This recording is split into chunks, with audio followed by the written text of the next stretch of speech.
ಬಸವ ಟಿವಿಯ ಸಮಸ್ತ ಬಾಂಧವರಿಗೆ ಆರೋಗ್ಯ ಮತ್ತು ಆಧ್ಯಾತ್ಮಿಕ ಕಾರ್ಯಕ್ರಮಕ್ಕೆ ಸ್ವಾಗತವನ್ನು ಕೋರ್ತಾ ಇದ್ದೀನಿ. ನೋಡಿ, ಆರೋಗ್ಯ ಮತ್ತು ಆಧ್ಯಾತ್ಮಿಕ ಕಾರ್ಯಕ್ರಮ ಅಂದ ತಕ್ಷಣವೇ ಮೊದಲನೇದು ಆರೋಗ್ಯ. ಈ ಆರೋಗ್ಯ ಅಂತಂದರೆ ಎಲ್ಲರಿಗೂ ಒಂದು ಥರ ಈಗ ಬೇಜಾರು ಬಂದುಬಿಟ್ಟಿದೆ. ಎಲ್ಲಿ ಕೇಳಿ ಆರೋಗ್ಯ ಆರೋಗ್ಯ ಆರೋಗ್ಯ, ಎಲ್ಲಿ ಕೇಳಿ ಫಿಟ್ನೆಸ್, ಜಿಮ್, ಅಲ್ಲಿ ಮಾಡಿ ಇದು ಮಾಡಿ, ಯಾವುದೇ ಪೇಪರ್ ತೆಗೀರಿ, ಯಾವುದೇ ಮ್ಯಾಗ್ಝಿನ್ ತೆಗೀರಿ, ಅವರವರ ಅಂಥ ಪರಿಕಲ್ಪನೆಗಳಲ್ಲಿ ಆರೋಗ್ಯಕ್ಕೆ ಎಲ್ಲ ಸಲಹೆ ಕೊಡೋರೇ ಜಾಸ್ತಿ ಆಗಿಬಿಟ್ಟಿದ್ದಾರೆ. ಗೆಳೆಯರೇ, ಈಗ ಏನಾಗ್ತಾ ಇದೆ ಈಗ ಅಂತಂದರೆ, ಆರೋಗ್ಯ ಬೇಕು, ಮನುಷ್ಯನಿಗೆ ಆರೋಗ್ಯ ಇಲ್ಲದೆ ಬೇರೆ ಏನೂ ಇಲ್ಲ.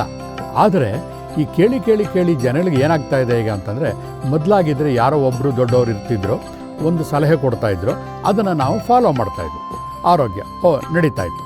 ಈಗಿನ ಒಂದು ವೈಜ್ಞಾನಿಕ ಯುಗದಲ್ಲಿ ಸಾಕಷ್ಟು ಗಾಡ್ಜೆಟ್ಸ್ಗಳು ಬಂದುಬಿಟ್ಟಿದೆ. ಮೊಬೈಲ್ಗಳು ಬಂದಿದೆ, ಟಿ ವಿಗಳು, ಲ್ಯಾಪ್ಟಾಪ್ಗಳು, 108 ಪರಿಕರಗಳು, ಇನ್ಸ್ಟಾಗ್ರಾಮ್ಗಳು, ಎಲ್ಲ ಕಡೆ ಫ್ಲಡೆಡ್ ವಿತ್ ಐಡಿಯಾಸ್ ಅಂತ. ಪ್ರತಿಯೊಬ್ಬರು ಕೂಡ ಅವರವರ ಚಾನೆಲ್ಗಳಲ್ಲಿ, ಅವರವರ ದಾರಿಯಲ್ಲಿ, ಅವರವರ ಪರಿಕಲ್ಪನೆಗಳಲ್ಲಿ ಆರೋಗ್ಯ ಬಗ್ಗೆ ಟಿಪ್ಸ್ಗಳು ಕೊಡೋಕ್ಕೆ ಶುರು ಮಾಡಿಬಿಟ್ಟಿದ್ದಾರೆ. ಅವಾಗ ಏನಾಗುತ್ತೆ ಹೇಳೋದು ತಪ್ಪೋದಿಲ್ಲ, ಯಾಕಂದರೆ ಪ್ರಪಂಚ ಬೆಳೀತಾನೇ ಇರಬೇಕು, ನೀರಾಗಬಾರ್ದು. ವೈಜ್ಞಾನಿಕ ಅನ್ವೇಷಣೆಗಳು ನಡೀತಾ ಇದೆ, ಆರೋಗ್ಯದ ಬಗ್ಗೆ ಸಾಕಷ್ಟು ಎಕ್ಸ್ಪೆರಿಮೆಂಟ್ಗಳು ನಡೀತಾ ಇದೆ, ಎಲ್ಲ ನಿಜ. ಆದರೆ ಈಗ ಜನಕ್ಕೆ ಏನಾಗಿದೆ, ಒಂದು ಗೊಂದಲಕ್ಕೆ ಬಿದ್ದುಬಿಟ್ಟಿದ್ದಾರೆ. ಯಾವುದನ್ನು ಕೇಳೋದು, ಯಾವುದನ್ನು ಫಾಲೋ ಮಾಡೋದು, ಈ ರೀತಿ ಮಾಡಿ, ಈ ರೀತಿ ಮಾಡಿ, ಈ ಯೋಗ ಮಾಡಿ, ಆ ಯೋಗ ಮಾಡಿ, ಎಲ್ಲ ಕರೆಕ್ಟು. ಕೊನೆಗೆ ಜನಕ್ಕೆ ಏನಾಗ್ತಾ ಇದೆ ಅಂದರೆ, ಒಂದು ಸ್ಟ್ಯಾಗ್ನೇಟಿಗೆ ಬರ್ತಾ ಇದ್ದಾರೆ ಜನ, ಒಂದು ಸ್ಥಿತಿಗೆ ಬಂದುಬಿಟ್ಟಿದ್ದಾರೆ. ಎಲ್ಲ ಕೇಳ್ತಾರೆ, ಸುಮ್ಮನಿರ್ತಾರೆ, ಕಂಪ್ಲೀಟ್ ಏನೂ ಮಾಡ್ತಾಯಿಲ್ಲ. ಆರೋಗ್ಯಕ್ಕೆ ಕಿಂಚಿತ್ ಕೂಡ ಉಪಯೋಗ ಆಗ್ತಾಯಿಲ್ಲ. ಬಾಂಧವರೇ, ಬೇಕಾದ್ರೆ ನೀವು ನೋಡಿ, ಎಷ್ಟೋ ಜನ ಮನೇಲಿ ಏನು ಮಾಡ್ತಾ ಇದ್ದಾರೆ, ಫಿಟ್ನೆಸ್ ಚಾನಲ್ ಅಂತಿದ್ರೆ ಆನ್ ಮಾಡ್ಕೋತಾರೆ, ಆರಾಮಾಗಿ ಕೇಳ್ತಾ ಚಿಪ್ಸ್ ತಿಂತ ಕಂಪ್ಲೀಟ್ ಎಲ್ಲ ನೋಟ್ ಮಾಡ್ಕೋತಾರೆ. ಇನ್ನೂ ಬುದ್ಧಿವಂತರಾದರೆ ಅವ್ರ ಮನೇಲಿರುವಂತಹ ರೆಕಾರ್ಡಿಂಗ್ ಸಿಸ್ಟಮ್ ಇತ್ತು ಅಂತಂದರೆ ಎಲ್ಲ ರೆಕಾರ್ಡ್ ಮಾಡ್ಕೋತಾರೆ, ಅದನ್ನು CD ಮಾಡ್ತಾರೆ, ಅದನ್ನು ತಮ್ಮ ಬ್ರ್ಯಾಂಡ್ಗಳಲ್ಲಿ ಹೆಸರುಗಳನ್ನು ಹಾಕ್ಕೊಂಡು ಅವರ ಸ್ನೇಹಿತರಿಗೆ, ಬಂಧು ಬಾಂಧವರಿಗೆ, ಅವರಲ್ಲಿ ನಡೆಯುವಂತಹ ಕಾರ್ಯಕ್ರಮಗಳಿಗೆ ಹಂಚ್ತಾ ಹೋಗ್ತಾರೆ. ಈ ಥರ ಆಗ್ತಾಯಿದೆ. ಕೊನೆಗೆ ಇದು ಎಲ್ಲಿಗೆ ಬರ್ತಾಯಿದೆ ಅಂತಂದರೆ, ಸಲಹೆಗಳನ್ನು ಕೇಳಿ ಎಲ್ಲ ಸ್ಟೋರ್ ಮಾಡ್ತಾಯಿದ್ದೀವಿ ನಾವು. ಡಿಜಿಟಲ್ ಯುಗ ಬೇರೆ, ಒಂದು ಮೆಮೊರಿ ಚಿಪ್ಪಿನಲ್ಲಿ ಕೋಟ್ಯಾಂತರ ರೆಕಾರ್ಡ್ಗಳನ್ನು ಮಾಡ್ಬೋದು, ಮಾಡಿ ಮಾಡಿ ಮಾಡಿ ಇಡ್ತಾಯಿದ್ದಾರೆ. ಕಾರ್ಯರೂಪಕ್ಕೆ ಬರ್ತಾ ಇಲ್ಲ. ನಾನು ಯಾವಾಗಲೂ ಹೇಳ್ತಾ ಇರ್ತೀನಿ, ನಾವು ಬುದ್ಧಿವಂತರಾಗೋದು ಬೇಡ, ಜ್ಞಾನವಂತರಾಗೋಣ ಅಂತ. ಏನು ಈ ಬುದ್ಧಿವಂತರು ಜ್ಞಾನವಂತರಿಗೂ ವ್ಯತ್ಯಾಸ? ನೋಡಿ, ಈಗ ಬುದ್ಧಿವಂತರು ಅಂತಂದರೆ ಎಲ್ಲ ನಾಲೆಡ್ಜ್ ಇರುತ್ತೆ. ಯಾವ ರೀತಿ ಯೋಗ, ಯಾಕೆ ಕೇಳಿ, ಯಾರ ಮೇಲಾರು ಕೇಳೋಕೆ, ಅದಾ ನನಗೆ ಗೊತ್ತು, ಈ ಥರನ ಇದು ನನಗೆ ಗೊತ್ತು, ಎಲ್ಲ ಗೊತ್ತಿರುತ್ತೆ, ಅವನು ಬುದ್ಧಿವಂತ. ಆದರೆ ಜ್ಞಾನವಂತ ಅಂದರೆ ಏನಾಗ್ತಂದರೆ, ಅದನ್ನು ತನ್ನ ದೇಹದಲ್ಲಿ ಅಳವಡಿಸಿಕೊಂಡು ಅದರ ಉಪಯೋಗವನ್ನು ಮಾಡ್ಕೊತಿರ್ತಾನೆ, ಅದು ಜ್ಞಾನವಂತ. ಈಗ ಹೇಳಿ ಗೆಳೆಯರೆ, ನೀವು ಬುದ್ಧಿವಂತರಾಗ್ತೀರಾ ಅಥವಾ ಜ್ಞಾನವಂತರಾಗ್ತೀರಾ? ನಾನು ಕೂಡ ನಿಮ್ಮ ಥರನೇ ಒಂದು ಕಾಲದಲ್ಲಿ ಬುದ್ಧಿವಂತ ಅಂತ ಒಂದು ಪರಿಕಲ್ಪನೆಯಲ್ಲಿದ್ದೆ, ಯೋಚನೆ ಮಾಡಿದೆ. ಅದರಿಂದ ಏನು ಉಪಯೋಗ ಆಗಲಿಲ್ಲ. ಬರೀ ಮನೆಯಲ್ಲಿ ಸೆಲ್ಫಲ್ಲಿ ಪುಸ್ತಕಗಳ ರಾಶಿ ಬಂತು, ಗ್ಯಾಡ್ಜೆಟ್ಗಳ ರಾಶಿ ಆಯಿತು, CDಗಳು ತುಂಬ ಬಂತು. ಅದನ್ನು ಇಡಕ್ಕೆ ನಮ್ಮ ಜೀವನದ ಸಮಯವೆಲ್ಲ ವೇಸ್ಟ್ ಆಗ್ತಾ ಬಂತು. ಅದಕ್ಕೋಸ್ಕರ ಇತ್ತೀಚಿನ ದಿನಗಳ ಒಂದು ಬೆಳವಣಿಗೆಯನ್ನು ನೋಡಿಕೊಂಡು, ಇದರ ಒಂದು ಅರ್ಥ ಇಲ್ಲ, ನಾವು ಜ್ಞಾನವಂತರಾಗಬೇಕು, ಋಷಿ ಮುನಿಗಳು ಹೇಳ್ಕೊಟ್ಟಿರೋದು ಇದೆ ಅನ್ನೋ ಒಂದು ಪರಿಕಲ್ಪನೆ ಬಂದ ಮೇಲೆ ನನ್ನ ಒಂದು ಆಲೋಚನಾ ಶಕ್ತಿಯನ್ನು ಬೇರೆ ಥರ ಮಾಡಿ ಒಂದು ತೀರ್ಮಾನಕ್ಕೆ ಬಂದೆ. ಆ ಒಂದು ತೀರ್ಮಾನದ ಅನುಭವಗಳನ್ನು ನಿಮ್ಮ ಕೂಡ ಹಂಚ್ಕೊಳ್ಳೋಣ ಅಂತ ನಾನು ಹೇಳ್ತಾ ಇದ್ದೀನಿ. ನೋಡಿ, ನಾನು ನಿಮಗೋಸ್ಕರ ಒಂದು ಸಣ್ಣ ಫಿಟ್ನೆಸ್ ಪ್ಯಾಕೇಜನ್ನು ಕೊಡ್ತಾ ಇದ್ದೀನಿ. ನೀವು ಆಶ್ಚರ್ಯ ಆಗ್ಬೋದು, ಇಷ್ಟೊತ್ತವರೆಗೂ ಹೇಳಿಬಿಟ್ಟು ನೀವು ಕೂಡ ಒಂದು ನಿಮ್ಮದೇ ಆದಂತಹ ಒಂದು ಫಿಟ್ನೆಸ್ ಹೇಳ್ತಾ ಇದ್ದೀರಾ ಅಂತ. ಖಂಡಿತ ನಾನು ಆ ತಪ್ಪು ಮಾಡೋದಿಲ್ಲ. ನಾನು ಹೇಳ್ತಾ ಇರೋದೇ ಬೇರೆ ಉದ್ದೇಶದಿಂದ. ನೋಡಿ, ಸಾಮಾನ್ಯವಾಗಿ ನಾವು ಯಾವುದೇ ಒಂದು ಕೆಲಸ ಮಾಡಬೇಕು ಅಂತಂದರೆ, ಒಂದು ಹಾಡೇ ಇರ್ಬೋದು, ಒಂದು ಯೋಗನೇ ಇರ್ಬೋದು, ಒಂದು ಕ್ಲಾಸ್ ಕಂಡಕ್ಟ್ ಮಾಡಿದಾಗ ಫಸ್ಟ್ ಕೇಳೋದೇನು, ನಮಗೆ ದುಡ್ಡು ಕೊಟ್ಟಿರ್ತೀವಿ, ಅದರದ್ದು ಸ್ಟಡಿ ಮೆಟೀರಿಯಲ್ ಕೊಡಿ, CD ಕೊಡಿ ಅಂತ. ಬಂದವರೇ ಹೇಳ್ತೀನಿ, ಆ ಸ್ಟಡಿ ಮೆಟೀರಿಯಲ್ಲು CDಗಳಿಗೆ ಗುಡ್ ಬಾಯ್ ಹೇಳಿ. ಹಿಂದಿನ ಗುರುಕುಲ ಸಿಸ್ಟಮ್ ಏನಿತ್ತಲ್ಲ, ಅಲ್ಲಿ ಏನು ಯಾರು ಕೂಡ ಬರವಣಿಗೆಯಲ್ಲಿ ಏನೂ ಮಾಡ್ತಾ ಇರಲಿಲ್ಲ. ಪ್ರತಿಯೊಂದು ಕೂಡ ಮನನ ಮಾಡಿ ಕಾರ್ಯರೂಪಕ್ಕೆ ತಂದು ಎಕ್ಸ್ಪೆರಿಮೆಂಟ್ ಮಾಡಿ ಅದನ್ನು ಮಾಡ್ತಾ ಹೋಗ್ತಾಯಿದ್ರು. ಗುರುಗಳು ಹೇಳ್ಕೊಟ್ಟಿದ್ದನ್ನು ಬೆಳಗಿನ ಸಾಯಂಕಾಲ ಊರು ಹೊಡೆಯೋದು ಅಂದ್ಬಿಟ್ಟು ಮಾಡಿ ಮಾಡಿ ಮಾಡಿ ಮಾಡಿ ಅವರಿಗೆ ಯಾವ ಪುಸ್ತಕಗಳ ಅವಶ್ಯಕತೆಯೇ ಬೇಕಿರಲಿಲ್ಲ. ಕೆರೆಗೆ ನೀರು ತರಕ್ಕೆ ಹೋಗ್ತಿರ್ಬೇಕಾದ್ರೆ, ಸೌದೆ ಹೊಡಿಬೇಕಾದ್ರೆ ಕೂಡ ಆ ಶ್ಲೋಕಗಳಿರ್ಬೋದು, ವಚನಗಳಿರ್ಬೋದು, ಎಲ್ಲರೂ ಬಾಯಿಗೆ ಬರ್ತಾಯಿದ್ರು. ಈಗ ಒಂದು ವಚನ ಹೇಳು ಅಂದರೆ ಆ ಪುಸ್ತಕ ಹುಡುಕ್ತೀವಿ, ಎಲ್ಲಿದೆ ಆ ಪುಸ್ತಕ ಅಂತ ಅಂದ್ಬಿಟ್ಟು, ಅಥವಾ CD ತೆಗಿತೀವಿ, ಮೊಬೈಲಲ್ಲಿ ರೆಕಾರ್ಡ್ ಮಾಡ್ಕೊಂಡಿದ್ದನ್ನು ನೋಡ್ಕೊ ಹೋಗ್ತೇವೆ. ಅದರಿಂದ ಏನಾಗ್ತಾ ಇದೆ, ನಮ್ಮ ಮನಸ್ಸಿಗೆ ಡಿಪೆಂಡೆನ್ಸಿ ಬರ್ತಾಯಿದೆ. ಅದು ಇಲ್ಲದೆ ಆದರೆ ನಾವು ಮಾಡೋಕ್ಕೆ ಆಗಲ್ಲ. ಫಾರ್ ಎಕ್ಸಾಂಪಲ್, ನಾವು ಏನೋ ಯೋಗ ಮಾಡಬೇಕು, ಆನ್ಲೈನ್ ಹುಡುಕ್ತೀವಿ, ನಾವು ಎಲ್ಲಿದೆ ಕಾಣಿಸ್ತಾ ಇಲ್ಲ, ಲ್ಯಾಪ್ಟಾಪ್ ಎಲ್ಲಿ ಹೋಯಿತು, ಅವೆಲ್ಲ ಬೇಕಾಗೇ ಇಲ್ಲ ನಮಗೆ, ಆ ಪರಿಕರಗಳೇ ಬೇಕಿಲ್ಲ. ಆ ಎಲ್ಲ ಒಂದು ಏನು ಕಂಡೀಷನ್ಸ್ ಇದೆಯಲ್ಲ ಅದನ್ನು ಡಿಕಂಡೀಷನ್ ಮಾಡಿ ಒಂದು ಹೊಸ ಸೂತ್ರವನ್ನು ನಾನು ನಿಮ್ಮ ಮುಂದೆ ಇಡ್ತಾ ಇದ್ದೀನಿ. ನೋಡಿ, ನಂದು ಪಂಚಸೂತ್ರಗಳು. ಮೊದಲನೇದು ನಾನು ನಿಮಗೆ ಹೇಳ್ತಾ ಹೋಗ್ತೀನಿ. ನಮ್ಮ ದೇಹಕ್ಕೆ ಹೊರಗಡೆಯಿಂದ ಬರುವಂತಹ ಕ್ರಿಮಿಕೀಟಗಳಿಂದ ಫಸ್ಟು ನಾವು ರಕ್ಷಣೆ ಕೊಟ್ಕೋಬೇಕು. ಸಿಂಪಲ್ಲಾಗಿ ಆಯಿಲ್ ಪುಲ್ಲಿಂಗ್ ನಿಮಗೆಲ್ಲ ಗೊತ್ತಿದೆ. ಆದರೆ ಇದಕ್ಕೆ ಯಾವ ರೀತಿಯ ಪುಸ್ತಕ ಬೇಕಿಲ್ಲ, ಪರಿಕರ ಬೇಕಿಲ್ಲ, ಏನೂ ಬೇಕಿಲ್ಲ. ಬೆಳಗ್ಗೆ ಎದ್ದ ತಕ್ಷಣವೇ ಕೇವಲ ಮನೆಯಲ್ಲಿ ಉಪಯೋಗಿಸುವಂತಹ ಯಾವುದಾದ್ರು ಎಣ್ಣೆ ಆಗ್ಬೋದು. ಸಾಮಾನ್ಯವಾಗಿ ಬೇರೆ ಎಣ್ಣೆಗಿಂತ ಕೊಬ್ಬರಿ ಎಣ್ಣೆ ಬಹಳ ಸೂಕ್ತ. 1 ಅಥವಾ 2 ಸ್ಪೂನು ಕೊಬ್ಬರಿ ಎಣ್ಣೆ ಬಾಯಿಗೆ ಹಾಕ್ಕೊಳ್ಳಿ. ಚೆನ್ನಾಗಿ ಬಾಯಿ ಮುಕ್ಕಳಿಸ್ತಾ ಬನ್ನಿ. ಇದಕ್ಕೆ ವೈಜ್ಞಾನಿಕ ಆಧಾರ ಕೂಡ ಇದೆ. ಆ ಒಂದು ಬಾಯಲ್ಲಿ ಮುಕ್ಕಳಿಸ್ತಾ ಬಾಯಲ್ಲಿ ಹೀಗೆ ಮಾಡ್ತಾ ಇದ್ದಾಗ ಏನಾಗುತ್ತೆ, ಒಂದು ಕೈನೆಟಿಕ್ ಎನರ್ಜಿ ಕ್ರಿಯೇಟ್ ಆಗುತ್ತೆ. ಆ ಕೈನೆಟಿಕ್ ಎನರ್ಜಿ ಕ್ರಿಯೇಟ್ ಆದಾಗ ಹೀಟ್ ಕ್ರಿಯೇಟ್ ಆಗುತ್ತೆ. ಆ ಹೀಟ್ ಪ್ಲಸ್ ಕೈನೆಟಿಕ್ ಎನರ್ಜಿ ಇದ್ದಾಗ ನಮ್ಮ ದೇಹದಲ್ಲಿ ಒಳಗಡೆ ಇರುವಂತಹ ಹೊಕ್ಕಳಲ್ಲಿರುವಂತಹ ನೆಗೆಟಿವ್ ಎನರ್ಜಿ ಜೊತೆಗೆ ಕ್ರಿಮಿಕೀಟಗಳನ್ನು ಕೂಡ ಸೆಳೆಯುವಂತಹ ಪುಲ್ ಮಾಡುವಂತಹ ಶಕ್ತಿ ಆ ಕೈನೆಟಿಕ್ ಎನರ್ಜಿಗಿದೆ. ಸೊ ಆ ಒಂದು ತತ್ವದ ಮೇಲೆ ವೈಜ್ಞಾನಿಕ ಹಿನ್ನೆಲೆಯಲ್ಲಿ ಕೇವಲ ಒಂದು 10-15 ನಿಮಿಷ ಅದನ್ನು ಬಾಯಲ್ಲಿ ಮುಕ್ಕಳಿಸಿದಾಗ ಆ ಆಯಿಲ್ ಏನು ಮಾಡುತ್ತೆ, ಕಂಪ್ಲೀಟ್ ತನ್ನ ಜಿಡ್ಡಿನ ಒಂದು ಶಕ್ತಿಯನ್ನು ಕಳ್ಕೊಂಡು ನೀರಾಗುತ್ತೆ. ನಮ್ಮ ಜೊಲ್ಲಿನ ರಸ ಜೊತೆ ಸೇರಿ ಜೊತೆಗೆ ನಮ್ಮ ದೇಹದಲ್ಲಿರುವಂತಹ ಹಲ್ಲಿನ ಸಂದಿಲಿರುವಂತಹ ಕ್ರಿಮಿಕೀಟಗಳನ್ನೆಲ್ಲ ಕಂಪ್ಲೀಟ್ ಎಳೆದು ಪೂರ್ತಿ ಅದನ್ನು ಹೊರಹಾಕುತ್ತೆ. ಅದನ್ನು ಆಚೆ ಒಗೆದುಬಿಡಬೇಕು. ಕೇಳ್ಬೋದು, ಇದನ್ನು ಬರೀ ಬುದ್ಧಿವಂತರಾಗಿ ಹೇಳ್ತೀರಾ, ಜ್ಞಾನವಂತರಾಗಿ ಹೇಳ್ತೀರಾ ಅಂತ. ಗೆಳೆಯರೆ, ಇದನ್ನು ನಾನು ಪ್ರಾಕ್ಟಿಕಲಾಗಿ ಮಾಡಿದ್ದೀನಿ. ನಾನು ಬರೀ ಬುದ್ಧಿವಂತರಾಗಿದ್ದಾಗ ಸುಮ್ಮನೆ ಹೇಳಿ ಹೋಗ್ತಾ ಇದ್ದೆ. ಪ್ರಾಕ್ಟಿಕಲಾಗಿ ಮಾಡಿ ನನ್ನ ಬಸವೇಶ್ವರ ನಗರದಲ್ಲಿರುವಂತಹ ಸಪ್ತರ್ಷಿ ಸಮರ್ಪಣ್ ಹೀಲಿಂಗ್ ಸೆಂಟರ್ನಲ್ಲಿ ಸುಮಾರು ಒಂದು 1000ರಿಂದ 2000 ಜನ ಮೇಲೆ ಪ್ರಯೋಗ ಮಾಡಿ ಡಾಕ್ಯುಮೆಂಟ್ ಮಾಡಿ ನಾನು ಹೇಳ್ತಾ ಬರ್ತಾಯಿದ್ದೀನಿ. ನನ್ನ ಕ್ಲಿನಿಕ್ನಲ್ಲಿ ಪ್ರಯೋಗ ಮಾಡದೇ ಇರುವಂತಹ ಯಾವ ವಿಷಯಗಳನ್ನು ಮುಂದೆ ಹೇಳ್ತಾ ಇಲ್ಲ ನಾನು. ಇದು ಪ್ರತಿಯೊಂದಕ್ಕೂ ಕೂಡ ವೈಜ್ಞಾನಿಕ ಆಧಾರ ಇದೆ. ಅದು ಮಾಡಿದಾಗ ಏನಾಗುತ್ತೆ, ನಾನು ಅದ್ರ ನೆಗೆಟಿವಿಟಿ ಕೂಡ ಹೇಳ್ತೀನಿ. ಸಪೋಸ್ ನಿಮ್ಮ ಹಲ್ಲಲ್ಲಿ ಏನಾದ್ರು ಫಿಲಪ್ ಮಾಡಿಸಿದ್ರೆ ಚಿನ್ನದಲ್ಲಿರ್ಬೋದು, ಬೆಳ್ಳಿನಲ್ಲಿರ್ಬೋದು, ಸಡಿಲ ಆಗಬಹುದು. ಆದ್ದರಿಂದ ಪ್ರತಿದಿನ ಇದನ್ನು ಮಾಡಬೇಡಿ. ವಾರಕ್ಕೆ 3 ದಿನ ಮಾಡಿ. ದಿನ ಬಿಟ್ಟಿದ್ದ ದಿನ ಮಿಕ್ಕಿದ ದಿನ ಮಾಮೂಲಿ ನಿಮ್ಮ ಪೇಸ್ಟ್ ಬ್ರಷಲ್ಲಿ ಮಾಡಿ. ಇದರಿಂದ ಸಾಮಾನ್ಯವಾಗಿ 100ಕ್ಕೆ 80-85% ಅಷ್ಟು ಕ್ರಿಮಿಕೀಟಗಳು, ಮಲೇರಿಯಾ ಇರ್ಬೋದು, ಬ್ಯಾಕ್ಟೀರಿಯಾ, ಯಾವುದೇ ರೀತಿಯ ಬ್ಯಾಕ್ಟೀರಿಯಾಗಲಿ ಆ ಬಾಯಿಯ ಎಂಟ್ರೆನ್ಸ್ ಇರೋದೇ ಬಾಯಿನಲ್ಲಿ. ಇಂಡಿಯಾ ಗೇಟ್ ಹೇಗಿದೆಯೋ ಈ ಬಾಯಿಯೇ ನಮ್ಮ ದೇಹಕ್ಕೆ ಗೇಟು. ಅದನ್ನು ಕ್ಲೀನ್ ಮಾಡಿಬಿಟ್ರೆ ಆಲ್ಮೋಸ್ಟ್ ನಿಮಗೆ ಸಣ್ಣ ಪುಟ್ಟ ವೈರಸ್ಗಳು ಬರೋದೇ ಇಲ್ಲ. ನಿಮಗೆ ಈ ಬಾಯಿಗೆ ಮಾಸ್ಕ್ ಹಾಕ್ಕೊಂಡು ಹೋಗೋ ಅವಶ್ಯಕತೆನೇ ನಿಮ್ಗೆ ಬೀಳೋದಿಲ್ಲ. ಇಂತಹ ಒಂದು ಪವಿತ್ರವಾದಂಥ ಆಯಿಲ್ ಪುಲ್ಲಿಂಗ್ನ ನಿಮ್ಮಲ್ಲಿ ಅಳವಡಿಸಿಕೊಳ್ಳಿ. ಇದಕ್ಕೆ ಯಾವ ಒಂದು ಪುಸ್ತಕ ಬೇಕಾಗಿಲ್ಲ, ಯಾವ ಲಿಟ್ರೇಚರ್ ಬೇಕಾಗಿಲ್ಲ. ಮನಸ್ಸಿನಲ್ಲಿ ಅವೇರ್ನೆಸ್ ಕ್ರಿಯೇಟ್ ಮಾಡ್ಕೊಳ್ಳಿ. ಯಾವುದನ್ನು ಕೂಡ ಮನಸ್ಸಿನಲ್ಲಿ ಅನ್ಕೋತೀರಾ ಅದನ್ನು ನೀವು ಮಾಡ್ತೀರಾ. ನಿಮ್ಗೆ ಗೊತ್ತಿದೆ, ನಾವು ಅಂಗಡಿಗೆ ಹೋಗ್ಬೇಕು, ನಾವು ಮಾವಿನ ಹಣ್ಣು ತೊಗೋಬೇಕಾದ್ರೆ ಸುಮ್ಮನೆ ತೊಗೊಂಬಿಡೋದಿಲ್ಲ.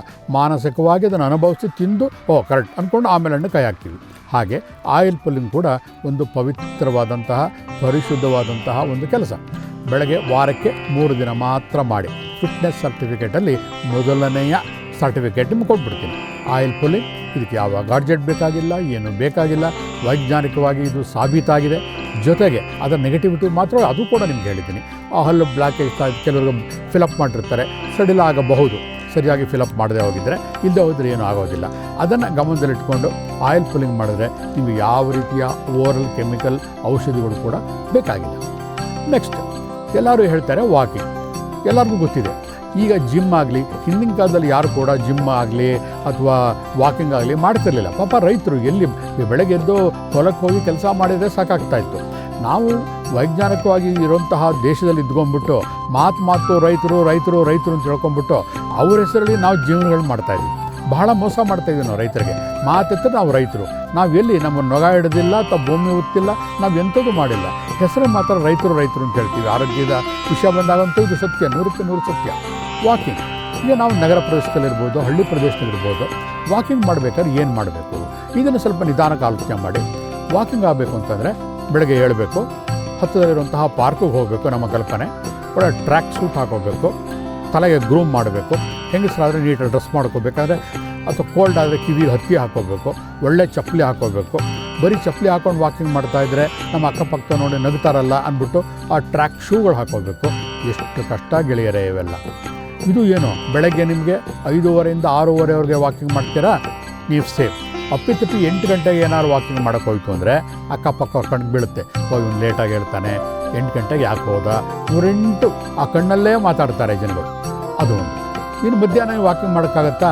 ಸಾಧ್ಯನೇ ಇಲ್ಲ. ಸಾಯಂಕಾಲ ನಗ್ತಾರೆ. ಹಾಗಾಗಿ ನಮಗೆ ವಾಕಿಂಗ್ ಮಾಡಬೇಕಾದ್ರೆ ಬೆಳಗ್ಗೆನೇ ಮಾಡಬೇಕು, ಇಷ್ಟೆಲ್ಲ ಹಿಂಸೆಗಳು ಪಡಬೇಕು. ಆದರೆ ಇದಕ್ಕೆ ಒಂದು ಸೂತ್ರವನ್ನು ನಾನು ಹೇಳ್ಕೊಡ್ತೀನಿ, ಬಹಳ ಸಿಂಪಲ್. ಜೊತೆಗೆ ಇನ್ನೊಂದು ಹೇಳ್ತೀನಿ, ಈ ವಾಕಿಂಗ್ ನಿಮ್ಗೆ ಏನಾಗುತ್ತೆ ಅಂತಂದರೆ, ಈ ದೇವಸ್ಥಾನದಲ್ಲಿ ರಥವನ್ನು ಎಳ್ಕೊಂಡು ಬರ್ತಾರೆ ನೋಡಿ, ಹಾಗೆ ನೇರವಾಗಿ ಹೋಗ್ತೀವಿ, ನೇರವಾಗಿ ಹಿಂದೆ ಬರ್ತೀವಿ. ನಮ್ಮ ದೇಹ ಅಳ್ಳಾಡೋದಿಲ್ಲ.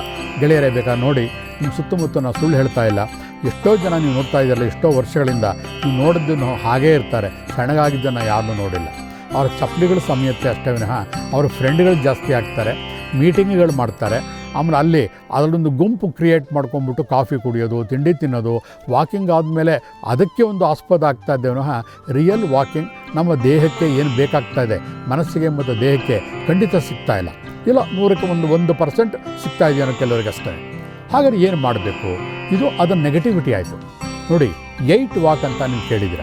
ಏನಿದು 8 ವಾಕ್? ನಾನು ಹೇಳಿದೆ, ಅಷ್ಟೊಂದೆಲ್ಲ ಟ್ರ್ಯಾಕ್ ಸೂಟ್ ಹಾಕ್ಕೊಂಡು, ಶೂ ಹಾಕ್ಕೊಂಡು, ಎಲ್ಲ ಮಾಡಿಕೊಂಡು, ಇನ್ನೊಬ್ಬರ ಕಣ್ಣಿಗೆ ಅಂದವಾಗಿ ಕಾಣ್ಕೊಂಡು ಆಚೆ ಹೋಗಿ, ನೆನ್ನೆ ಹಾಕೊಂಡು ಡ್ರೆಸ್ ಇವತ್ತು ಹಾಕೊಂಡ್ರೆ ಇಲ್ಲಿ ನಗ್ತಾರೋ ಅಂದ್ಬಿಟ್ಟು ಬೇರೆ ಡ್ರೆಸ್ಸು, ಇವೆಲ್ಲ ಬೇಕಾ? ಬೇಕಿಲ್ಲ. ಯಾಕಂದರೆ ವಾಕಿಂಗೇ ನಮ್ಮ ಜೀವನವಲ್ಲ. ನಮ್ಮ ಜೀವನದಲ್ಲಿ ಮಕ್ಕಳು, ಮರಿ, ಆಫೀಸು, ಬೇರೆ ಕೆಲಸಗಳು ಸಾಕಷ್ಟಿದೆ. ಇದು ಒಂದು ಜೀವನದ ಒಂದು ಅಂಗ ಅಷ್ಟೇ ನಮ್ಮ ಆರೋಗ್ಯಕ್ಕೋಸ್ಕರ. ಅದಕ್ಕೆ ನಿಮ್ಮ ಮನೆಯಲ್ಲಿ ಜಸ್ಟ್ ಒಂದು 8x8 ಫೀಟ್ ಜಾಗ ಇದ್ದರೆ ಸಾಕು. ಚೇರ್ಗಳಿತ್ತ, ಚಿಕ್ಕ ಮನೆ ಇತ್ತ, ಆ ಕುರ್ಚಿಗಳನ್ನು ಸ್ವಲ್ಪ ಸಡಿಲಿಸಿ 8ನ ಆಕಾರದಲ್ಲಿ ನಡೆಗೆ ಅಷ್ಟೇ. ನಿಮ್ಗೆ ಆಶ್ಚರ್ಯ ಆಗ್ಬೋದು, ಏನಿದು 8ನ ಆಕಾರದ ನಡೆಗೆ? ನೋಡಿ, ಇದರಲ್ಲಿ ಬಹಳ ನಿಧಾನವಾಗಿ ಹೇಳ್ತಾ ಹೋಗ್ತೀನಿ. 8 ಅಂದ ತಕ್ಷಣ ನಮ್ಮ ಮನಸ್ಸಿಗೆ ಆಧ್ಯಾತ್ಮಿಕವಾಗಿ ಏನು ಬರುತ್ತೆ? 8 ಶನೀಶ್ವರ, ಶನಿದೇವರು. ಹೌದು, 8ನೇ ಶನೀಶ್ವರನ ಒಂದು ಗುಣ ಏನಪ್ಪ ಅಂತಂದರೆ, ಅವನು ಸಾಯೋದಕ್ಕೆ ಬಿಡೋದಿಲ್ಲ. ಮನುಷ್ಯ ಎಷ್ಟೇ ಕಷ್ಟದಲ್ಲಿದ್ದು ಕೂಡ ಕಷ್ಟವನ್ನು ಕೊಟ್ಟು ಬುದ್ಧಿ ತಿಳಿ ಹೇಳ್ತಾನೆ. ಆ ಒಂದು 8, ಆ 8ನ ಸಂಖ್ಯೆಯ ಆಕಾರದಲ್ಲಿ ನಾವು ನಡೆಯುವಾಗ ಆಧ್ಯಾತ್ಮಿಕವಾಗಿ ಕೂಡ ಶನೀಶ್ವರನ ನೆನೆಸ್ಕೊಂಡಂಗಾಗತ್ತೆ. ಅಂದರೆ ನಾವು ಹೊರಗಡೆ ಎಲ್ಲೂ ಹೋಗೋದು, ಮನಸ್ಸನ್ನು ಬೆಳಗಿದ ತಕ್ಷಣವೇ ಫ್ರೆಶ್ ಆಗಿ 8ನ ಆಕಾರದಲ್ಲಿ ನಡಿಬೇಕು. ಅದು ನಡೆಯೋದು ಹೇಗೆ? ಒಂದು ಗುರುತಿಗೋಸ್ಕರ 2 ಚೇರ್ಗಳು ಅಥವಾ 2 ಡಬ್ಬಗಳೇ ಇರಲಿ ಮನೆಯಲ್ಲಿ ಸಾಕು. ಅದಕ್ಕೋಸ್ಕರ ಬೇರೆ ಯಾವ ಪರಿಕರಗಳು ಬೇಕಾಗಿಲ್ಲ. 8ನ ಆಕಾರದಲ್ಲಿ ಸುಮ್ಮನೆ ಮನೆಯಲ್ಲಿ ವಾಕ್ ಮಾಡಿ. ಅದಕ್ಕೇನು ಚಪ್ಪಲಿ ಬೇಕಾಗಿಲ್ಲ, ಮನೆಯಲ್ಲಿ ಬರೀ ಕಾಲಲ್ಲೇ ಮಾಡಿ. ಕಾರಣ ಯಾಕಂತಂದರೆ, ಬರೀ ಕಾಲಲ್ಲಿ ಮಾಡಿದಾಗ ರಿಫ್ಲೆಕ್ಸಾಲಜಿ ಪ್ರಕಾರ ನಮ್ಮ ಕಾಲುಗಳಿನ ಎಲ್ಲ ಪಾಯಿಂಟ್ಗಳು, ಬಿಂದುಗಳು ಕೂಡ ಆ್ಯಕ್ಟಿವೇಟ್ ಆಗುತ್ತೆ.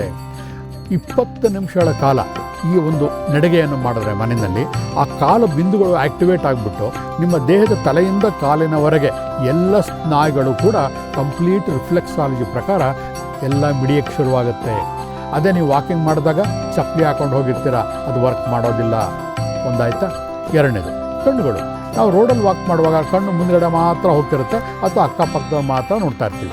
ಆದರೆ ಮನೆಯಲ್ಲೇ ವಾಕ್ ಮಾಡುವಾಗ, 8 ವಾಕ್ ಮಾಡುವಾಗ ನೀವು ತಲೆ ಎತ್ತಕ್ಕಾಗೋದಿಲ್ಲ.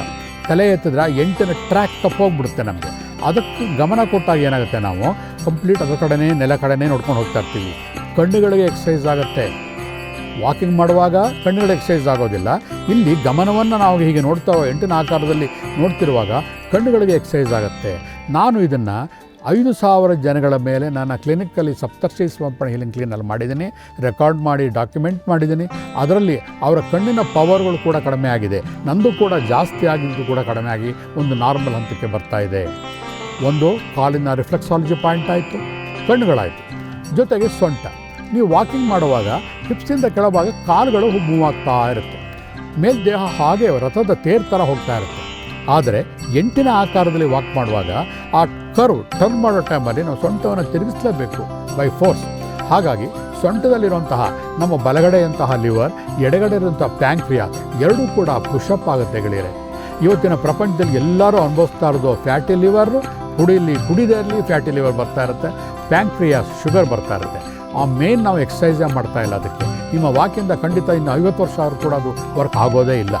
ಆದರೆ ಈ 8 ವಾಕಲ್ಲಿ ಮೊದಲು ಲಿವರು, ನೆಕ್ಸ್ಟ್ ಪ್ಯಾಂಕ್ರಿಯಾಸ್ ಎರಡೂ ಕೂಡ ಡೇ 1ಇಂದನೇ ವರ್ಕ್ ಆಗಿ ಶುರುವಾಗುತ್ತೆ. ಗೆಳೆಯರೇ, ನನ್ನ ಇನ್ಸ್ಟಿಟ್ಯೂಷನ್ನಲ್ಲಿ ಅದನ್ನು ರೆಕಾರ್ಡ್ ಮಾಡಿಟ್ಟಿದ್ದೀನಿ. 400ರಿಂದ 500 ಲೆವೆಲ್ ಇದ್ದಂತಹ ಶುಗರು ಕೇವಲ 21 ದಿನದಲ್ಲಿ 120ಕ್ಕೆ ಬಂದಿದ್ದೀವಿ, ವಿತೌಟ್ ಮೆಡಿಸಿನ್. ಯಾವುದು ಔಷಧಿ ರಹಿತ ಚಿಕಿತ್ಸೆ ಇದೆ. ಹಾಗಾಗಿ ಇದನ್ನು ಯಾಕೆ ಮಾಡಬಾರ್ದು? ಇದಕ್ಕೆ ನಿಮ್ಗೆ ಯಾವುದೋ ಒಂದು ಲಿರಿಕ್ಸ್ ಬೇಕಾಗಿಲ್ಲ, ಯಾವುದೇ ಒಂದು ಬುಕ್ ಬೇಕಾಗಿಲ್ಲ, ಏನು ಬೇಕಾಗಿಲ್ಲ. ನಿಮ್ಮ ಮಾನಸಿಕ ಕಲ್ಪನೆ, ನಾವು ವಾಕಿಂಗ್ ಮಾಡಬೇಕು, ಸಂಕಲ್ಪ, ಫಿನಿಶ್, ಮುಗಿದಾಯಿತು. 8 ವಾಕ್ ಕಾಲಿಂದಾಯಿತು, ಪ್ಯಾಂಕ್ರಿಯಾಸ್ ಆಯಿತು, ವರ್ಕ್ ಆಯಿತು. ಇನ್ನು ಏನಿದೆ? ಕಂಪ್ಲೀಟ್ ಗಮನ ಇರ್ತೀವ. ಆಮೇಲೆ ಹೊರಗಡೆ ನಮ್ಮ ಡ್ರೆಸ್ಗಳು ಕೂಡ ಮನೆಯಲ್ಲಿ ಯಾವ ಇರ್ತೋ ಅದನ್ನೇ ಮಾಡ್ಬೋದು. ಸಮಯದ ಅಭಾವ ಬೇಕಿಲ್ಲ. ಹೊರಗಡೆ ಹೋಗ್ಬೇಕಂತಂದರೆ ಮನೆ ಲಾಕ್ ಮಾಡ್ಕೊಂಡು ಹೋಗಬೇಕು, ಅಥವಾ ಪುಟ್ಟ ಮಕ್ಕಳಿದ್ದರೆ ಯಾರೋ ನೋಡ್ಕೊ ಅಂತ ಹೇಳಬೇಕು, ಅಥವಾ ಮನೆ ಏನೋ ಕೆಲಸ ನೀರು ಬರೋ ಟೈಮ್ ಇದ್ದರೆ ಇನ್ನೊಂದೇನೋ ಕೆಲಸ ಮಾಡಬೇಕು, ಹೆಂಡತಿಗೆ ಸಹಕರಿಸಬೇಕು. ನೂರೆಂಟು ಪ್ರಾಬ್ಲಮ್ಗಳು ಪ್ರತಿಯೊಬ್ಬರಿಗೂ ಇರುತ್ತೆ. ಇದು ಜೀವನ, ಅದರಲ್ಲಿ ಮುಚ್ಚೋ ಮರೆ ಏನಿಲ್ಲ. ಪ್ರತಿಯೊಬ್ಬರಿಗೂ ಇರುವಂತಹ ಒಂದು ಪರಿಕಲ್ಪನೆ ಇದು. ಜೀವನ ಅಂದರೆ ಜೀವನನೇ, ಅದಕ್ಕೆ ಬೇರೆ ಅರ್ಥವೇ ಇಲ್ಲ ಅದಕ್ಕೆ. ಆದರೆ ಮನೆಯಲ್ಲೇ 8 ವಾಕ್ ಮಾಡುವಾಗ ಇದಕ್ಕೆಲ್ಲ ಒಂದು ಅರ್ಥ ಸಿಗುತ್ತೆ ಗೆಳೆಯರೆ. ಮನೆಯಲ್ಲೇ ಇರ್ಬೋದು, ಎಲ್ಲವನ್ನೂ ಕೂಡ ಅದೇ ಥರ ಇರಲಿ. ಹೆಂಡತಿ ಅವಳು ಕೆಲಸ ಮಾಡ್ತಾ ಇರಲಿ, ನಮ್ಮ ಪಾಡಿ ನಾವು ಮಾಡ್ತಾ ಇರೋಣ, ಒಬ್ಬರಾದ ನಂತರ ಒಬ್ಬರು ಮಾಡ್ತಾ ಇರೋಣ. ಆವಾಗ ಏನಾಗುತ್ತೆ, ಯಾವ ರೀತಿಯ ಆತಂಕ ಇಲ್ಲದ್ರೆ ಬೆಳಗ್ಗೆ 5 ಗಂಟೆಗಾರು ಮಾಡಿ, 6 ಗಂಟೆಗೆ ಮಾಡಿ, 7 ಗಂಟೆಗೆ ಮಾಡಿ. ಅಷ್ಟೇ ಅಲ್ಲ, ಹೊರಗಡೆ ವಾಕ್ ಮಾಡುವಾಗ ನೀವು ಬೆಳಗ್ಗೆ ಮಾತ್ರ ಮಾಡೋಕ್ಕೆ ಸಾಧ್ಯ, ಅಥವಾ ತೀರ ಸಂಜೆ ಕಾಯ್ತಾ ಇರಬೇಕು. ಇದು ಹಾಗಲ್ಲ ಗೆಳೆಯರೆ. ಒಂದು ಹೆಣ್ಮಗು ಇತ್ತು ಮನೆಯಲ್ಲಿ ಅಂತಂದರೆ ಗಂಟೆಗೆಲ್ಲ ಆಫೀಸ್ ಕಳಿಸ್ಕೊಟ್ಟು ಎಲ್ಲ ಮಾಡಿಬಿಟ್ಟು 10 ಗಂಟೆ ಟೈಮ್ ಆಯಿತಾ ಆವಾಗ ಮಾಡಲಿ, ಬೇಡ 11 ಗಂಟೆಗೆ ಮಾಡಲಿ, ಅಥವಾ ಮಕ್ಕಳಿಗೆ ಸ್ಕೂಲ್ ಕಳಿಸ್ಕೊಬಿಟ್ಟು ನಂತರ ಮಾಡಲಿ. ಅವಳ ಟೈಮಲ್ಲಿ, ಆಕೆಯ ಸ್ವಂತ ಸಮಯದಲ್ಲಿ ಇದನ್ನು ಮಾಡ್ಬೋದು. ಬೆಳಗ್ಗೆ, ಮಧ್ಯಾಹ್ನ, ಸಾಯಂಕಾಲ ಬೊಜ್ಜು ಕರಗಿಸ್ಬೇಕಾ 5-6 ಸತಿ ದಿನ ಮಾಡಿ. ನಿಮ್ಮ ಮನೆ, ನಿಮ್ಮ ವಸ್ತು, ನಿಮ್ಮ ಕೈಕಾರುಗಳು, ಯಾರ ಹಂಗೂ ಇಲ್ಲ, ಏನೂ ಇಲ್ಲ. ಇಂತಹದ ಪವಿತ್ರವಾದಂತಹ 8 ವಾಕ್ ಇದಿಷ್ಟು ಚೆನ್ನಾಗಿದೆ ಅಲ್ವಾ. ಮೊದಲನೇದು ಆಯಿಲ್ ಪುಲ್ಲಿಂಗ್, ಎರಡನೇದು 8 ವಾಕ್. ಮೂರನೇದೇನು ಅಂದರೆ, ನಮ್ಮ ದೇಹಕ್ಕೆ ಏನಾರು ಹೊಟ್ಟೆ ಹಸಿತು ಬಂದಾಗ ನಾವು ತಿಂಡಿ ಮತ್ತು ಆಹಾರವನ್ನು ಕೊಡ್ತೀವಿ. ದೇಹಕ್ಕೆ ಆಹಾರ ಆದರೆ ಮನಸ್ಸಿಗೆ ಏನು ಕೊಡ್ತೀರಾ? ಆಹಾರದ ಬಗ್ಗೆ ಗಮನನೇ ಮಾಡೋದಿಲ್ಲ. ಬೆಳಗ್ಗೆ, ಮಧ್ಯಾಹ್ನ, ಸಾಯಂಕಾಲ ತಿಂಡಿ ತಿನ್ನು, ಊಟ ಮಾಡು, ಡಯಟ್ ಮಾಡು. ಈಗ ಹೊಸ್ತಾಗಿ ಬರುತ್ತೆ ಇಂಟರ್ಮೀಡಿಯೇಟ್ ಡಯಟ್ ಅಂತ. ಬೆಳಗ್ಗೆ ಒಂದು ತಿಂದುಬಿಟ್ರೆ ರಾತ್ರಿವರೆಗೂ ಇವೆಲ್ಲ ಬೇಕಾಗಿಳಿರೆ. ಇವೆಲ್ಲ ಯಾವುದು ಬೇಕಾಗಿಲ್ಲ. ದೇಹಕ್ಕೆ ಯಾವುದು ಎಕ್ಸ್ಪರಿಮೆಂಟ್ ಮಾಡಲೇಬೇಕಾಗಿಲ್ಲ. ಯಾಕಂದರೆ ಪ್ರತಿಯೊಬ್ಬರಿಗೂ ಗೊತ್ತಿದೆ, ಅವರವರ ಜೀವನನೇ ಬೇರೆ. ಆಮೇಲೆ ಇನ್ನೊಂದು ವಿಷಯ ನಿಮಗೆ ಹೇಳೋಕ್ಕೆ ಇಷ್ಟಪಡ್ತೀನಿ. ಈ ಪ್ರಪಂಚದಲ್ಲಿ ಹಿಂದೆ ಹುಟ್ಟಿದಂತಹ, ಈಗ ಹುಟ್ಟಿರುವ, ಮುಂದೆ ಹುಟ್ಟುವ ಯಾರದೇ ಫಿಂಗರ್ ಪ್ರಿಂಟ್ ತಗೊಳ್ಳಿ, ಒಂದೇ ಥರ ಇರೋದಿಲ್ಲ. ಫೊರೆನ್ಸಿಕ್ ಲ್ಯಾಬಲ್ಲಿ ಅದೇ ಆಧಾರದ ಮೇಲೆ ಎಲ್ಲ ಕ್ರಿಮಿನಲ್ ಕೇಸ್ಗಳು ಪತ್ತೆ ಮಾಡೋದು ಹಾಗೆಯೇ ಫಿಂಗರ್ ಪ್ರಿಂಟ್. ಇವತ್ತು ಒಬ್ಬರು ಟ್ವಿನ್ಸಲ್ಲೂ ಕೂಡ ಒಬ್ಬರ ಫಿಂಗರ್ ಪ್ರಿಂಟ್ ಇನ್ನೊಬ್ರಿಗೆ ಆಗಲ್ಲ. ಅಂದಮೇಲೆ ಒಬ್ಬರ ಆರೋಗ್ಯ ಇನ್ನೊಬ್ಬರ ಆರೋಗ್ಯಕ್ಕೆ ಹೇಗೆ ಸಮ ಆಗುತ್ತೆ? ಸಾಧ್ಯನೇ ಇಲ್ಲ. ಇವಾಗ ನೆಗಡಿ ಬಂದರೂ ಕೂಡ ಪ್ರತಿಯೊಬ್ಬ ವ್ಯಕ್ತಿಯ ಆರೋಗ್ಯ ಅವನದೇ, ಅದು ಬೇರೆಯವ್ರದ್ದಲ್ಲ. ಅಂದಮೇಲೆ ಎಲ್ಲವನ್ನು ಸಮೀಕರಣ ಮಾಡಿ ಒಂದು ಫಾರ್ಮುಲಾ ಅಂತ ಇಟ್ಬಿಟ್ಟು ಎಲ್ಲರಿಗೂ ಕಾಫ್ ಸಿರಪ್ ಕೊಟ್ಬಿಟ್ರೆ ನೆಗಡಿ ಹೋಗ್ಬಿಡುತ್ತೆ, ಇದು ತೊಗೊಂಡ್ಬಿಟ್ರೆ ಸಣ್ಣಗಾಗ್ಬಿಡ್ತಾರೆ ಅನ್ನೋದು ಪ್ರಪಂಚದಲ್ಲಿ ಯಾವುದೂ ಇಲ್ಲ ಗೆಳೆಯರೆ. ನಮ್ಮ ದೇಹವನ್ನು ನಾವೇ ದಂಡಿಸಿಕೊಂಡು ಅಥವಾ ನಾವೇ ಅದನ್ನು ಹುರುಪುಗೊಳಿಸಿ ವಿನ್ಯಾಸಗೊಳಿಸುವ ಶಕ್ತಿ ದೇವರು ನಮಗೆ ಕೊಟ್ಟಿದ್ದಾನೆ. ಅದಕ್ಕೆ ನಾವು ಮಾಡಬೇಕಾದ್ದೇನಪ್ಪ ಅಂದರೆ ಮನಸ್ಸನ್ನು ಗುರಿಗೊಳಿಸೋದು. ಹೇಗೆ? ಧ್ಯಾನ. ಅದಕ್ಕೋಸ್ಕರ ಇವತ್ತು ಪ್ರಪಂಚದಲ್ಲಿ 5,000ಕ್ಕಿಂತ ಮಿಗಿಲಾದಂತಹ ಧ್ಯಾನಗಳಿದೆ. ಕೆಲವು ಬ್ರ್ಯಾಂಡ್ಗಳಿವೆ. ಕೆಲವರು ಧ್ಯಾನವನ್ನು ಹೇಳಿಕೊಟ್ಟು ಅವರವ್ರ ಹೆಸರಿನಲ್ಲೇ ಒಂದು ಧ್ಯಾನದ ಚಾನಲ್ಗಳನ್ನೇ ಓಪನ್ ಮಾಡ್ತಿದ್ದಾರೆ. ಗೆಳೆಯರೆ, ಇವೆಲ್ಲ ಇರಲಿ, ಹೇಳಿದೆ ನಾನು. ಬುದ್ಧಿವಂತಿಕೆ ಬೇಕು, ಬೇಡ ಅಂತಲ್ಲ. ಜ್ಞಾನವಂತರಾಗಬೇಕಾದ್ರೆ ಅಷ್ಟೆಲ್ಲ ತಲೆ ಕೆಡಿಸ್ಕೊಬಿಡಿ ನೀವು. ಯಾವುದೇ ರೆಕಾರ್ಡಿಂಗ್ ಬೇಕಾಗಿಲ್ಲ, ಯಾವುದೇ ಪುಸ್ತಕ ಬೇಕಾಗಿಲ್ಲ. ಕೇವಲ 20 ನಿಮಿಷಗಳ ಕಾಲ ಅದಕ್ಕೊಂದು ಹೆಸರು ಕೊಡ್ತೀನಿ, ಟ್ರಾನ್ಸೆಂಡಲ್ ಮೆಡಿಟೇಷನ್ ಅಂತಲೇ ಹೇಳೋಣ. ಅದಕ್ಕೆ ಯಾವ ಹೆಸರು ಬೇಡ, ಯಾವ ಋಷಿಗಳ ಹೆಸರು ಬೇಡ, ಯಾರನ್ನೂ ಫಾಲೋಯರು ಮಾಡಬೇಡಿ, ಯಾರ ಮನೆಗೂ ಹೋಗಬೇಡಿ. ಜಸ್ಟ್ ನಿಮಗೆ ಬೆಳಗ್ಗೆ ಎದ್ದ ತಕ್ಷಣವೇ 8 ವಾಕ್ ಮಾಡಿದ ತಕ್ಷಣವೇ ಒಂದು ಗಡಿಯಾರ ಅಲಾರಾಮ್ ಆನ್ ಮಾಡಿಬಿಟ್ಟು 20 ನಿಮಿಷಕ್ಕೆ ಒಂದು ಟ್ಯೂನ್ ಮಾಡಿಬಿಟ್ಟು ಕೂತ್ಕೊಂಡ್ಬಿಟ್ಟು ಸುಮ್ಮನೆ ಕಣ್ಣು ಮುಚ್ಕೊಂಡು ಕೂತ್ಕೊಳ್ಳಿ. ಇದಕ್ಕೆ ಆಶ್ಚರ್ಯ, ನೇರವಾಗಿ ಕೂತ್ಕೋಬೇಕಾಗಿಲ್ಲ, ಪ್ರಾಣಾಯಾಮ ಮಾಡಬೇಕಾಗಿಲ್ಲ. ನೀವು ಏನು ಪರಿಕಲ್ಪನೆಗಳಿದೆಯಲ್ಲ, ಯೋಗ ಗೀಗ ಎಲ್ಲ ಬಿಟ್ಟುಬಿಡಿ. ಕೂತ್ಕೋತೀರಾ ಒದ್ಕೊಳ್ಳಿ, ಹೀಗೆ ಕೂತ್ಕೊಳ್ಳಿ, ಬೆನ್ನು ಹೀಗೆ ಕೂತ್ಕೋತೀರಾ, ನಿಮ್ಗೆ ಇಷ್ಟ ಬಂದಾಗ ಕೂತ್ಕೊಳ್ಳಿ. ಬಟ್ ಕೂತ್ಕೋಬೇಕಷ್ಟೇ. ಹಾಸಿಗೆ ಮೇಲೆ ಕೂತ್ಕೋಬೇಡಿ, ಒಂದು ಬೇರೆ ಜಾಗದಿಂದ ನೆಲದ ಮೇಲೋ ಕುರ್ಚಿ ಮೇಲೋ ಎಲ್ಲೋ ನಿಮ್ಗೆಲ್ಲ ಅನುಕೂಲವಾಗಿ ಕೂತ್ಕೊಂಬಿಟ್ಟು ಕಣ್ಣುಗಳನ್ನು ಮುಚ್ಕೊಳ್ಳಿ. ಕಣ್ಣುಗಳನ್ನು ಮುಚ್ಕೊಳ್ಳೋಕ್ಕೆ ಯಾಕೆ ಕಾರಣ ಅಂತಂದರೆ, ಬಹಿರ್ಮುಖವಾಗಿ ನೋಡ್ತಿರುವಾಗ ನಮ್ಮ ಮನಸ್ಸು ಚಂಚಲವಾಗಿರುತ್ತೆ. ಅಂತರ್ಮುಖವಾಗಿ ನೋಡಿದಾಗ ಇಡೀ ಬ್ರಹ್ಮಾಂಡ ನಮ್ಮ ಪಿಂಡಾಂಡದೊಳಗೆ ಕಾಣುತ್ತೆ. ಅಷ್ಟೇ, ಬೇರೆ ಇನ್ನೇನೂ ಇಲ್ಲ. ಕಣ್ಣು ಮುಚ್ಕೊಂಡು ಕೂತ್ಕೊಂಡಾಗ ಕಂಪ್ಲೀಟ್ ನಿಮ್ಮ ಮನಸ್ಸನ್ನು ಅಬ್ಸರ್ವ್ ಮಾಡಿ. ಎಷ್ಟೋ ಜನ ಹೇಳ್ತಾರೆ, 100ಕ್ಕೆ 99.9 ಜನ ಇವತ್ತು ಪ್ರಪಂಚದಲ್ಲಿ ಕೆಲವರು ಮೆಡಿಟೇಷನ್ ಅಂತ ಹೇಳ್ತಾರೆ, ನನಗೆ ಕಾನ್ಸಂಟ್ರೇಷನ್ ಮಾಡೋಕ್ಕಾಗ್ತಾ ಇಲ್ಲ ಗುರುಗಳೇ. ನೋಡಿ, ಕಾನ್ಸಂಟ್ರೇಷನ್ ಅದು ಮಾಡೋದಲ್ಲ ಬಂಧುಗಳೇ. ಕಾನ್ಸಂಟ್ರೇಷನ್ ಅದು ಒಳಗಿಂದ ಆಗಬೇಕದು. ಹೂವು ಅಂದು ಒಳಗಡೆಯಿಂದ ಅರಳಬೇಕಷ್ಟೇ. ಅದು ಕಾನ್ಸಂಟ್ರೇಷನ್ ಮಾಡೋದಕ್ಕಾಗಲಿ, ಟ್ಯಾಬ್ಲೆಟ್ ತೊಗೊಳ್ಳೋದಾಗಲಿ, ಅಥವಾ ಹೊರಗಡೆಯಿಂದ ಹಾಡು ಕೇಳಬೇಕು, ಅವೆಲ್ಲ ಖಂಡಿತ ಅಲ್ಲ, ಸುಳ್ಳದು. ಅವೆಲ್ಲ ಅಲ್ವೇ ಅಲ್ಲ. ಅವೆಲ್ಲ ಬರೀ ಒಂದು ಹಣಕಾಸಿಗೋಸ್ಕರ ಮಾಡುವಂತಹ ಒಂದು ಕ್ರಿಯೆ ಅಷ್ಟೇ. ಅದು ಪ್ರತಿಯೊಂದು ಕೂಡ ಒಳಗಡೆಯಿಂದ ಹೂವು ಅರಳಬೇಕು. ಅದೇ ಕಾನ್ಸಂಟ್ರೇಷನ್. ಇವತ್ತು ನಾನು ನಿಮ್ಗೆ ಹೇಳ್ಕೊಡ್ತಾನೆ, ಜ್ಞಾನವಂತನಾಗಿ ಹೇಳ್ಕೊಡ್ತಾ ಇದ್ದೀನಿ, ಬುದ್ಧಿವಂತರ ತಂದು ಹೇಳ್ತಾ ಇಲ್ಲ ನಾನು ನಿಮ್ಗೆ ಆವಾಗಲೇ ಬುದ್ಧಿವಂತ ಮತ್ತು ಜ್ಞಾನವಂತರ ಒಂದು ಪರಿಕಲ್ಪನೆ ಬಂದಿದೆ. ಬುದ್ಧಿವಂತ ಅಂದರೆ ಬರೀ ವಿಷಯ ತಿಳ್ಕೊಳ್ಳೋದು, ಜ್ಞಾನವಂತ ಅದನ್ನು ನಮ್ಮ ರೂಢಿಯಲ್ಲಿ ಅಳವಡಿಸ್ಕೊಳ್ಳೋದು. ಹಾಗಾದ್ರೆ ಏನು ಮಾಡಬೇಕು? ಧ್ಯಾನ ಮಾಡಬೇಕು ಅಂದರೆ 20 ನಿಮಿಷ ಕೂತ್ಕೋಬೇಕು ಅಂತ ಹೇಳಿದೆ. ಯಾವುದೇ ಕಂಡೀಷನ್ನಿಂದ ಕೂತ್ಕೊಳ್ಳಿ, ಕಣ್ಣು ಮುಚ್ಕೊಳ್ಳಿ, ಮನಸ್ಸಿನಲ್ಲಿ ಒಂದು ಬಿಳಿಯ ಗೋಡೆಯನ್ನು ಕಲ್ಪಿಸ್ಕೊಳ್ಳಿ. ಅದ್ರ ಮುಂದೆ ಒಂದು ರಾಮ್ ಅಥವಾ ಶ್ಯಾಮ್ ಹೀಗೆ ಅಂತಿಲ್ಲ, ಯಾವುದೋ 2 ಅಕ್ಷರ ಕಲ್ಪನೆ ಮಾಡ್ಕೊಳ್ಳಿ. ಬಿಳಿಯ ಗೋಡೆಯ ಮೇಲೆ ನೀಲಿ ಬಣ್ಣದ 2 ಅಕ್ಷರಗಳು ನಿಮ್ಮ ಬಲಗಡೆಗೆ ಮೂವ್ ಆಗ್ತಾ ಇದೆ, ಟಿ ವಿನಲ್ಲಿ ಸ್ಕ್ರಾಲ್ ಹೋದಂಗೆ ಹೋಗ್ತಾ ಇದೆ ಅಂತ ಒಂದು ಕಲ್ಪನೆ ಮಾಡ್ಕೊಳ್ಳಿ. ಹಾಗೆಯೇ ಹೋಗ್ತಾ ಇರುತ್ತೆ ಕಂಪ್ಲೀಟು. ನಿಮ್ಮ ಮನಸ್ಸು 2 ನಿಮಿಷ ಒಳ ಮನಸ್ಸಿಂದ ಗಮನಿಸ್ತಾ ಇರುವಾಗ ಅದು ಹೋಗ್ತಾ ಇರುತ್ತೆ, ಮನಸ್ಸು ಎಲ್ಲಿಗೋ ಓಡೋಗುತ್ತೆ, ತಿರ್ಗಿ ಎಳ್ಕೊಂಬನ್ನಿ ವಾಪಸ್ಸು, ತಿರ್ಗಾ ಹೋಗುತ್ತೆ. ಹೀಗೆ ಮಾಡ್ತಿರ್ತಾರಲ್ಲ, ಆ ಮಂತ್ರ ಏನು ನೋಡ್ತಾ ಇರ್ತಿಲ್ಲ ಒಳಗಡೆ, ಅದರ ಮಂತ್ರ ಅಂತ ಇಟ್ಕೊಳ್ಳೋಣ, ಹೊರಗಡೆ ಹೋಗೋದು ತಂತ್ರ. ಹೋಗ್ತಾ ಇರೋದ್ರ ಮನಸ್ಸನ್ನು ವಾಪಸ್ಸು ಕರ್ಕೊಂಡು ಬರ್ತಿರಲ್ಲ, ಆ ಪ್ರೋಸೆಸ್ ತೊಟ್ಟಲು ತೂಗಿದ ಹಾಗೆ ಆ ಪ್ರೋಸೆಸ್ಸಲ್ಲೇ ನಿಮ್ಮ ಮನಸ್ಸು ಶಾಂತವಾಗ್ತಾ ಹೋಗುತ್ತೆ, ತೊಟ್ಟಲು ತೂಗಿದಂಗೆ ಆಗ್ತಾ ಇರುತ್ತೆ. ಅದೇ ಧ್ಯಾನ. ಆ ಧ್ಯಾನ ಮಾಡಿದ್ರೆ ಕಂಪ್ಲೀಟ್ ಹೋಗ್ತಿರೋ ಮನುಷ್ಯ ನಿಂತ್ಕೊಂಡ್ರೆ ಹೇಗೆ ಸುಧಾರಿಸ್ಕೋತಾನೆ, ನಿಂತಿರೋನು ಕೂತ್ಕೊಂಡ್ರೆ ಸುಧಾರಿಸ್ಕೋತಾನೆ, ಕೂತ್ಕೊಂಡಿರೋ ಮಲಕೊಂಡ್ರೆ ಸುಧಾರಿಸ್ಕೋತಾನೆ. ಆ ಒಂದು ತತ್ವದ ಮೇಲೆ ಈ ಮೆಡಿಟೇಷನ್ ಅನ್ನೋ ಧ್ಯಾನವನ್ನು ಮಾಡಿದ್ರೆ ಕಂಪ್ಲೀಟ್ ನಿಮ್ಮ ಮನಸ್ಸಿಗೆ ರೆಸ್ಟ್ ಸಿಗುತ್ತೆ. ಮನಸ್ಸು ರೆಸ್ಟ್ ಸಿಕ್ಕರೆ 24 ಗಂಟೆಗಳು ಕೂಡ ನೀವು ಆ್ಯಕ್ಟಿವ್ ಆಗಿರ್ಬೋದು. ಇದಕ್ಕೆ ಇರೋದು ಕೇವಲ 20 ನಿಮಿಷ. 8 ವಾಕಿಂಗ್ಗೂ 20 ನಿಮಿಷ, ಈ ಧ್ಯಾನಕ್ಕೂ ಕೂಡ 20 ನಿಮಿಷ. ಇಷ್ಟು ಮಾಡಿದ್ರೆ ಬೇರೆ ಇನ್ನೇನೂ ಮಾಡಬೇಕಾಗಿಲ್ಲ. ಇದಕ್ಕೆ ಫರ್ದರ್ ನಿಮ್ಗೆ ಏನಾದ್ರು ಇನ್ಫಾರ್ಮೇಷನ್ ಬೇಕು ಅಂದರೆ ನಾನು ಸಪ್ತರ್ಷಿ ಸಮರ್ಪಣೆ ಹೀಲಿಂಗ್ ಸೆಂಟರ್ ಬಂದರೆ ನಿಮಗೆ ಕಂಪ್ಲೀಟ್ ವಿಷಯಗಳನ್ನು ಪ್ರಾಕ್ಟಿಕಲಾಗಿ ಮಾಡಿ ಡೆಮೋ ಮಾಡಿ ತೋರಿಸ್ಕೊಡ್ತೀನಿ. ಇದು ಕೊನೆಗೆ ದೇಶಿ ಕಷಾಯ ಸೇವನೆ ಆಯಿತು. ಇವೆಲ್ಲ ಮಾಡಿಕೊಂಡು ಏನಾದ್ರು ಒಂದು ಬೇಕಲ್ವ ದೇಹಕ್ಕೆ, ಏನು ಹಾಕೋಣ, ಅರಿಶಿಣ, ಜೀರಿಗೆ, ಈ ಥರ ನಮಗೆ ಗೊತ್ತಿರುವಂತಹ ಅಡುಗೆ ಮನೆಯಿರುವಂಥ ವಸ್ತುಗಳು, ಅದರಿಂದ ಮಾಡುವಂತಹ ಕಷಾಯ ಸೇವನೆಗಳನ್ನು ದಿನಕ್ಕೆ 1 ಸತಿ ಮಾಡುವಂಥ ಒಂದು ಅಭ್ಯಾಸ ಇಟ್ಕೊಳ್ಳಿ ಸಾಕು. ಕೊನೆಗೆ ಇನ್ನೊಂದು ಯಾವುದು ಕೇಳೋಣ, ಶುಚಿತ್ವ. ನೋಡಿ, ಇವಾಗ ಪ್ರತಿಯೊಬ್ಬರಿಗೂ ಗೊತ್ತಿದೆ ಶುಚಿಯಾಗಿದ್ದರೆ ಎಷ್ಟು ಚೆನ್ನಾಗಿರುತ್ತೆ. ಹಿಂದೆ ಬೇಕಿರಲಿಲ್ಲ, ಈಗ ಪರಿಕಲ್ಪನೆ ಇರಲಿಲ್ಲ, ಶುಚಿತ್ವ ಅನ್ನೋ ಭಾವನೆಯೇ ಇರಲಿಲ್ಲ. ಯಾಕಂದರೆ ಎಲ್ಲವೂ ಶುಚಿತ್ವವಾಗಿತ್ತು. ಜನಸಂಖ್ಯೆ ಜಾಸ್ತಿ ಆದಾಗ ಎಲ್ಲ ರೀತಿಯ ಕಶ್ಮಲಗಳು ಜಾಸ್ತಿ ಆಗ್ತಾಗ ಮಾನಸಿಕವಾಗಿ ದೈಹಿಕವಾಗಿ ಎಲ್ಲರಿಗೂ ಅಶುಚಿತ್ವ ಜಾಸ್ತಿ ಆಗ್ತಾಯಿದೆ. ಹಾಗಾಗಿ ಈಗ ಶುಚಿತ್ವವನ್ನು ಕಾಪಾಡ್ಕೋಬೇಕಾಗಿದೆ. ಪ್ರತಿಯೊಂದು ಕೆಲಸ ಕಾರ್ಯಗಳಲ್ಲೂ ಕೂಡ ಕ್ಲೀನಾಗಿದ್ದಾಗ ಬರೀ ದೈಹಿಕವಾಗಿ ಅಷ್ಟಲ್ಲ, ಮಾನಸಿಕವಾಗಿ ಕೂಡ. ಎಷ್ಟೋ ಸತಿ ನಾವು ಯೋಚನೆ ಮಾಡ್ತಾ ಇದ್ದೀವಿ, ಈ ದೈಹಿಕವಾಗಿ ಅಶುಚಿಯಾಗೋದಕ್ಕೆ ಕಾರಣ ಮಾನಸಿಕ ಅಶುಚಿತ್ವ.